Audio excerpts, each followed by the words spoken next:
Varicose veins కి సరైన చికిత్స కోసం సంప్రదించండి ఎవిస్ హాస్పిటల్. నమస్తే రమ్మగారు. నమస్తే జయ. రమ్మగారు, మనం చాలా పురాణ గాథలు చెప్పుకున్నాం. ఇవాళ ఇంకొకటి చెప్పుకుందామండి.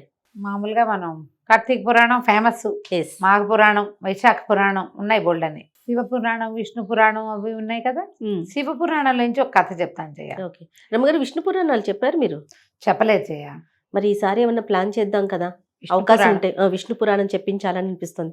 ఎందుకంటే కార్తీక పురాణం అంటే నాకైతే రమ్మగారే గుర్తొస్తారు. కార్తీక పురాణం రమ్మగారు, అట్లా విష్ణు పురాణం కూడా మనం అందించే ప్రయత్నం చేయొచ్చు కదా, అవకాశం ఉంటుందా? అంటే సరే, మనం ధనుర్మాసం వస్తుంది కదా మనకి. కార్తీకం అయ్యాక 15 రోజులు అటు ఇటుగా ఇంచుమించుగా 10-15 రోజులకి స్టార్ట్ అవుతుంది. మరి ధనుర్మాసంలో అందరూ పాసురాలు వింటారు కదా. అవునండి, పాసురాలు చెప్తారు. అవును, మనం పాసురాలు చెప్పకుండా విష్ణు పురాణం, విష్ణు గాథలే కదా. పాసురం కూడా, పాసురాలన్నీ విష్ణువుని కొల్చేవే. అవును, ప్రయత్నం చేద్దాం తప్పకుండా.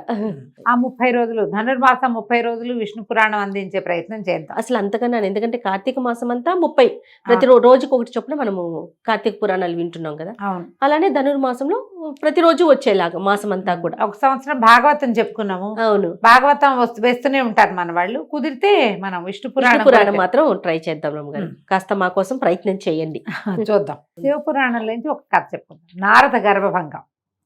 ఈ శివపురాణం అంతా మనకు ఎలా కనపడుతుందంటే, మార్కండేయ మహర్షి, మార్కండేయులు అంటే శివుడు ఆయన్ని చిరంజీవిని చేశాడు. పరమేశ్వరుడే మార్కండేయ మహర్షిని చిరంజీవిని చేశాడు. ఆయన ఇప్పటికీ జీవించే ఉన్నారని చెప్తాం.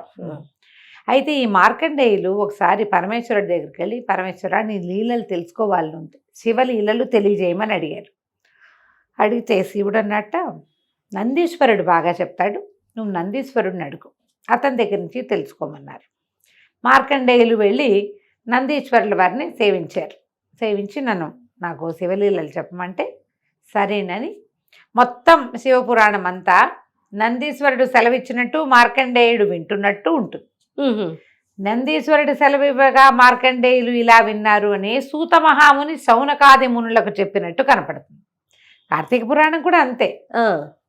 మనకి భారతదేశము వినయ సంపన్నమైన దేశంగా ఉండటానికి ప్రధానమైన కారణం వినడమే చేయాలి. ఒకరి దగ్గర నుంచి మరొకరికి వింటాం. ఆ వినడం వల్లే మనకి పురాతనమైనవి కూడా శాస్త్రాలు పోకుండా వచ్చాయి, పురాణాలు పోకుండా వచ్చాయి. మనకంటే 5000 సంవత్సరాలు ముందు జరిగిన మహాభారత గాథలో చిన్న చిన్న చిన్న చిన్న ధర్మ సూక్ష్మాలు కూడా మనం మిస్ అవ్వల. ఎక్కడ వినడమే కదా రమ్మగారు, వినడం వల్లే. ఇదంతా ఒకళ్ళు రెండో వాళ్ళకి చెప్పడం వల్ల, అది ఇంపార్టెంట్ కదా. మరి ఇప్పుడు కాలం ఏమొచ్చిందంటే వినడం మానేసాం మనం. ఎప్పుడైతే వినడం మానేసామో, వినడానికి కావాల్సిన వినయం మన దగ్గర లోపించేసింది. ప్రతిదీ నేనే తెలుసుకోవటం, నాకే తెలుసు అనుకోవటం, అది వేరే కథ. నా అంతటి నేను తెలుసుకుంటాను అంతే తప్ప ఒకళ్ళు చెబితే తెలుసుకుందామనే ధోరణి తగ్గిపోయింది. విద్యా విధానంలోనూ పోయింది, జీవన విధానంలోనూ తగ్గిపోయింది. వినదలుచుకుంటే ఎవరు చెప్పాలో వాళ్ళ దగ్గర వింటాం మానేసి నాకు నచ్చిన వాళ్ళ దగ్గరే నేను వింటానంటాం మొదలుపెట్టారు. అది కూడా తప్పే. ఏదో ఒకటి వింటున్నారు కదా అంటాం కాదమ్మా, మన్నీ వింటున్నారు. నేను ఎందుకో దానికి పూర్తిగా సంతోషపడిన చేయ, నన్ను వింటున్నారని.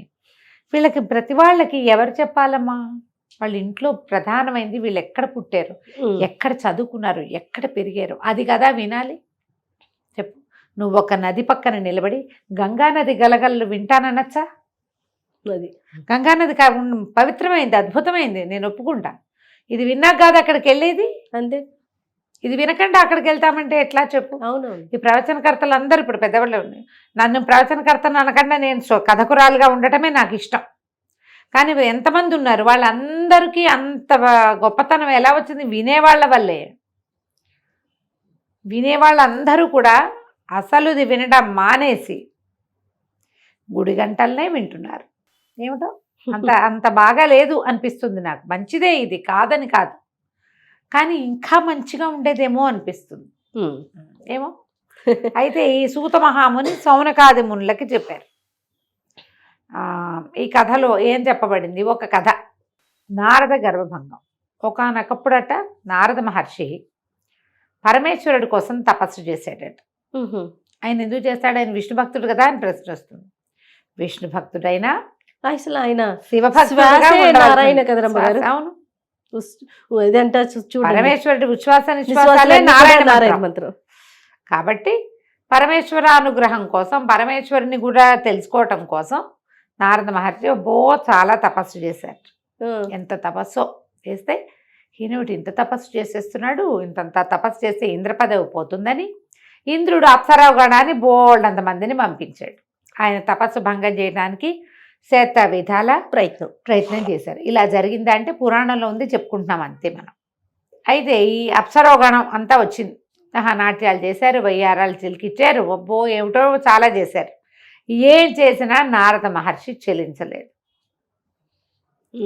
ఇంద్రుడు పరిగెత్తుకుంటూ వెళ్ళి పరమేశ్వరుడి దగ్గరికి వెళ్ళాడు.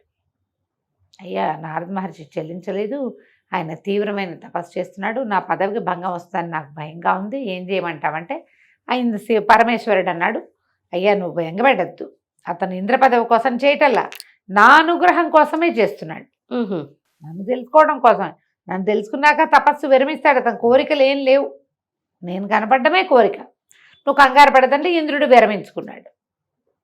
ఈ తపస్సు చేస్తున్న నారదుడికి వీళ్ళంతా వచ్చారు, వయ్యారాలు ఒలికిచ్చారు, నేను వీళ్ళకి లొంగలేదు అని తెలుసు. ఈ లోపల పరమేశ్వరుడు ప్రత్యక్షమే అయ్యాడు. అయ్యి ఆయన అనుగ్రహించాడు, జ్ఞానివిగా ఉండమని అనుగ్రహించాడు. జ్ఞానయ్యాడు, పరమేశ్వరుని ప్రత్యక్షం చేసుకున్నాడు. కానీ నారద మహామునికి ఏమనిపించింది, మాయ ఇది, ఏది శివమాయ. శివుడి కోసం తపస్సు చేస్తుంటే వీళ్ళంతా వచ్చారు అంటే శివమాయ, దానికి నేను లొంగలేదు అంటే నేను మాయని జయించాను. పరమేశ్వరుడితో చెప్పాడు, నేను మాయని జయించాను ప్రభు అన్నాడు. పరమేశ్వరుడు అన్నాడు, ఒక మాయని జయించావు నువ్వు, అసలు ఆ మాయ యొక్క ఆ స్వరూపం ఏమిటో నాకు బాగా తెలియదు. జయించాననుకుంటే మంచిదే, మాయని జయించడం మంచిదే, అయితే నువ్వు జయించిందే మాయని అనుకోవటం మరి ఆలోచించాలి అని చెప్పి.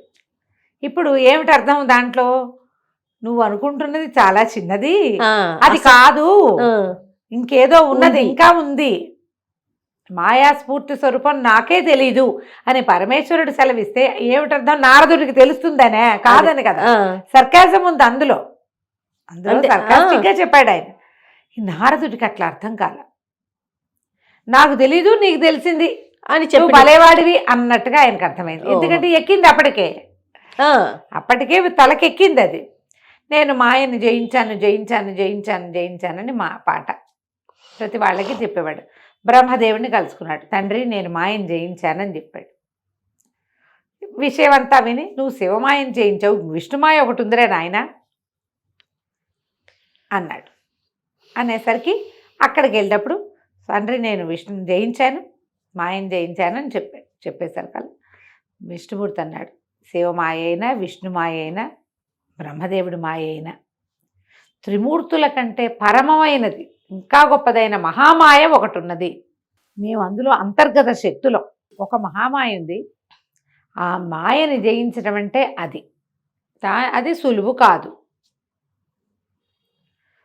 అని చెప్పారు. ఈయన కానీ కొంత భాగాన్ని జయించాను కాబట్టి నేను జయించానన్న ఉన్మత్తతోటే ఉండేవాడు. మాయని జయించిన తర్వాత ఏమవుతుంది, మళ్ళీ మాయలో పడకూడదు కదా. మాయ అంటే అజ్ఞానమే, అంతకంటే అంతేగా.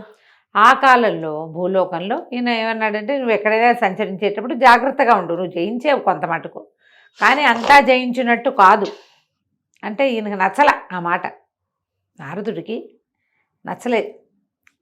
ఈయన ఇలాగే చెప్తాడు, పెద్దవాళ్ళు ఇలాగే ఉంటారు, అలా అనుకుంటాంగా మనం. పెద్దవాళ్ళ మాటలు, పెద్దల మాట సద్దన మూట అని అనిపించదు. పెద్దవాళ్ళు ఇంతే, చాదస్తులు, అలాగే అనిపిస్తుంది. ఆ కాలంలో భూలోకంలో కళ్యాణపురం అని ఒక పట్టణం ఉండేది, నగరం. ఆ నగరాన్ని వెళ్ళే రాజుకి మహాద్భుత సౌందర్యవతి అయిన ఒక కూతురు ఉంది, ఆవిడ పేరు రమాదేవి. అయితే ఈయన భూలోకానికి వెళ్ళినప్పుడు ఆ నగరానికి వెళ్ళాడు నారదుడు. వెళ్తే వాళ్ళు బాగా ఈయన్ని పూజించి పోషించి తమ దగ్గర ఉంచుకుని అందరూ వచ్చి నమస్కారాలు చేస్తే ఈయనకి అమ్మాయి నచ్చింది. ఈయనకి ఏమనిపించింది, వివాహం చేసుకోవాలని భావించాడు.